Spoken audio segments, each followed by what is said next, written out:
1947 সাল। দ্বিজাতি তত্ত্বের ভিত্তিতে ভারত থেকে আলাদা হয়ে পাকিস্তানের জন্ম। সদ্য স্বাধীন এই দেশটি দ্রুত সামরিক ও রাজনৈতিক স্থিতিশীলতার জন্য বিভিন্ন ব্যবস্থা গ্রহণ করে। এর মধ্যে অন্যতম ছিল নিজেদের গোয়েন্দা সংস্থা প্রতিষ্ঠা করা। 1948 সালে পাকিস্তান সামরিক বাহিনীর শীর্ষস্থানীয় কর্মকর্তারা অনুভব করলেন যে পাকিস্তানের অভ্যন্তরীণ ও বাহ্যিক নিরাপত্তা রক্ষা করতে শক্তিশালী গোয়েন্দা সংস্থার প্রয়োজন। এর ফলাফল হিসেবে পাকিস্তানের ইন্টার সার্ভিসেস ইন্টেলিজেন্স বা ISI প্রতিষ্ঠিত হয়।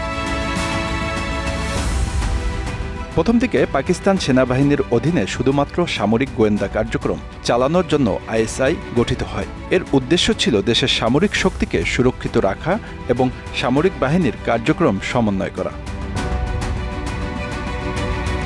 সময়ের সাথে সাথে ISI এর ভূমিকা আরও বিস্তৃত হয়, যা সামরিক থেকে বেসামরিক এবং আন্তর্জাতিক ক্ষেত্রে ব্যাপক কার্যক্রম পরিচালনায় প্রসারিত হয়। ISI এর প্রতিষ্ঠার পেছনে প্রধান ব্যক্তিত্ব ছিলেন পাকিস্তান সেনাবাহিনীর ব্রিগেডিয়ার শাহিদ হামিদ এবং British intelligence officer major general RC ক্যাট্রোলে। পাকিস্তানের প্রথম প্রধানমন্ত্রী লিয়াকত আলী খানের নির্দেশে ISI এর প্রথম পরিচালক হিসেবে মেজর জেনারেল RC ক্যাট্রোলে নিয়োগ পান। ISI এর প্রতিষ্ঠা কেবল সামরিক কর্মকাণ্ডের মধ্যে সীমাবদ্ধ ছিল না। এক্ষেত্রে মূল লক্ষ্য ছিল ভারতীয় সামরিক শক্তি ও রাজনৈতিক গতি প্রকৃতি সম্পর্কে তথ্য সংগ্রহ করা, বিশেষ করে কাশ্মীর অঞ্চলে। কাশ্মীর নিয়ে ভারতের সাথে উত্তেজনার কারণেই ISI এর গুরুত্ব আরও বৃদ্ধি পায়। 1965 সালের ভারত পাকিস্তান যুদ্ধের সময় ISI সামরিক গোয়েন্দা কার্যক্রম উল্লেখযোগ্য ভূমিকা পালন করে। ISI এর শক্তিশালী কার্যক্রমের একটি দিক হল এর আন্তর্জাতিক সংযোগ ও সম্পর্ক। 1979 সালে সোভিয়েত ইউনিয়নের আফগানিস্তানে আগ্রাসনের সময় ISI মার্কিন যুক্তরাষ্ট্রের কেন্দ্রীয় গোয়েন্দা সংস্থা CIA এর সাথে মিলে আফগান মুজাহিদদের সমর্থন দেয়। এর ফলস্বরূপ ISI এর গুরুত্ব ও ক্ষমতা আরও বৃদ্ধি পায়। আফগানিস্তানে সোভিয়েত ইউনিয়নের পতনের পর ISI দক্ষিণ এশিয়া এবং মধ্যপ্রাচ্যে বিভিন্ন গোপন অভিযানে গুরুত্বপূর্ণ ভূমিকা পালন করে। দেশের অভ্যন্তরে ISI কেবলমাত্র সামরিক গোয়েন্দা সংস্থা নয়, এটি রাজনৈতিক ক্ষেত্রেও গুরুত্বপূর্ণ ভূমিকা পালন করে। পাকিস্তানের বিভিন্ন রাজনৈতিক দলের কর্মকাণ্ড পর্যবেক্ষণ করা এবং সরকার পরিবর্তনের পেছনে ভূমিকা রাখার অভিযোগও রয়েছে। প্রাক্তন প্রধানমন্ত্রী জুলফিকার আলী ভুট্টো এবং তার কন্যা বেনজির ভুট্টো সরকার পতনের পেছনে ISI এর গভীর ষড়যন্ত্রের অভিযোগ উঠেছে বিভিন্ন সময়ে। ISI এর সাংগঠনিক কাঠামোতে সেনাবাহিনীর আধিপত্য থাকে, যদিও নৌবাহিনী এবং বিমান বাহিনীর অফিসাররা এই সংগঠনের অংশ। ISI দেশের সবচেয়ে বড় গুপ্তচর সংস্থা হলেও এখানে কত কর্মী আছেন তা নিয়ে স্থানীয় গণমাধ্যম বা বেসরকারিভাবে কোনো নির্দিষ্ট তথ্য নেই। ISI এর বাজেট বরাদ্দও কখনো জনগণের সামনে আনা হয়নি।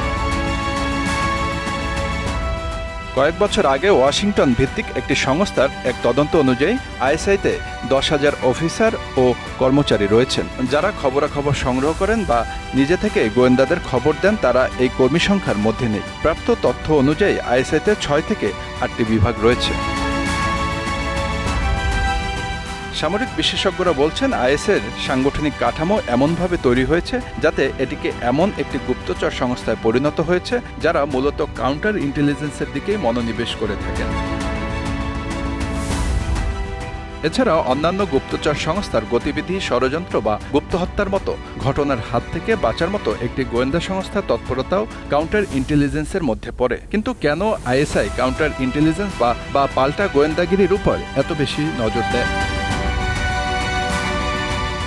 বেসামরিক অফিসাররাও ISI এর উচ্চ পদে থেকেছেন, কিন্তু সংস্থাটির সাংগঠনিক কাঠামোতে তাদের বিশেষ আধিপত্য দেখা যায় না। ISI এর মধ্যে যে ডিরেক্টরেট বা অধিদপ্তরটি কাউন্টার ইন্টেলিজেন্সের দায়িত্ব সামলায় তার নাম জয়েন্ট কাউন্টার ইন্টেলিজেন্সি ব্যুরো বা JCIB। এটি ISI এর বৃহত্তম ডিরেক্টরেট। এই বিভাগটির দায়িত্বের মধ্যে রয়েছে বিদেশে কর্মরত পাকিস্তানি কূটনীতিকদের উপর নজরদারি করা।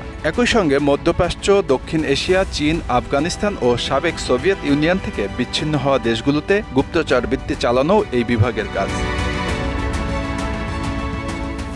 জেসিআইবির 4টি অধিদপ্তর রয়েছে, যার প্রত্যেকটি আলাদা আলাদা দায়িত্ব রয়েছে। এই বিভাগগুলো হলো বিদেশি কূটনীতিক বা বিদেশিদের উপর ব্যক্তিগতভাবে নজরদারির কাজ একজন পরিচালকের অধীনে করা হয়। আরেকজন পরিচালকের দায়িত্ব অন্য দেশের রাজনীতি সম্পর্কিত গোয়েন্দা তথ্য সংগ্রহ করা। তৃতীয় এক পরিচালকের দায়িত্ব এশিয়া, ইউরোপ ও মধ্যপ্রাচ্যে গোয়েন্দা তথ্য সংগ্রহ করা। চতুর্থ একজন পরিচালক গোয়েন্দা বিষয়ে প্রধানমন্ত্রীর সহকারী হিসাবে কাজ করেন।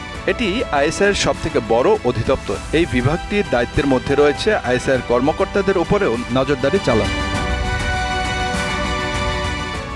আইএসআইয়ের দ্বিতীয় গুরুত্বপূর্ণ অধিদপ্তর হল যৌথ গোয়েন্দা ব্যুরো জেআইবি।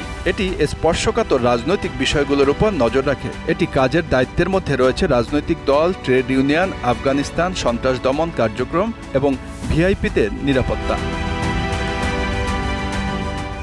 বিদেশি দূতাবাসগুলিতে নির্দিষ্ট কাজের জন্য নিযুক্ত পাকিস্তানের সামরিক উপদেষ্টাদের কাজকর্ম পর্যবেক্ষণ করে এই অধিদপ্তর। জেআইবির আরেকটি দায়িত্ব হল জম্মু কাশ্মীর। এই অধিদপ্তর মূলত গোয়েন্দা তথ্য সংগ্রহ করা, কাশ্মীরি সশস্ত্র গোষ্ঠীর সদস্যদের প্রশিক্ষণ, অস্ত্র ও অর্থ সরবরাহ করে। জয়েন্ট ইন্টেলিজেন্স ব্যুরো ইউরোপের বিভিন্ন দেশ, বিশেষত আমেরিকা, এশিয়া ও মধ্যপ্রাচ্যের কাজ করে এবং এজেন্টদের মাধ্যমে আইএসআইয়ের সদর দফতরের সঙ্গে সরাসরি যোগাযোগ রাখে। বিদেশে নিযুক্ত কর্মকর্তাদের মাধ্যমে এরা গোপন তথ্য সংগ্রহ করে। ভারত ও আফগানিস্তানে আক্রমণাত্মক অভিযানের জন্য প্রশিক্ষিত গুপ্তচরদের ব্যবহার করে থাকে এই বিভাগটি। একজন অবসরপ্রাপ্ত ঊর্ধ্বতন সেনা কর্মকর্তার মতে আইএসআইয়ের পাকিস্তান সেনাবাহিনীর ছত্রছায়ায় কাজ করে। এর ফলে তারা প্রকৃত সামরিক শক্তিতে বলীয়ান। তবে তিনি এও বলছেন যে আইএসআই এবং সেনাবাহিনীর সম্পর্কের মধ্যে কখনো কখনো ফাটল ধরেছে, তা প্রকাশ্যেও এসেছে। Bangla affairs news desk.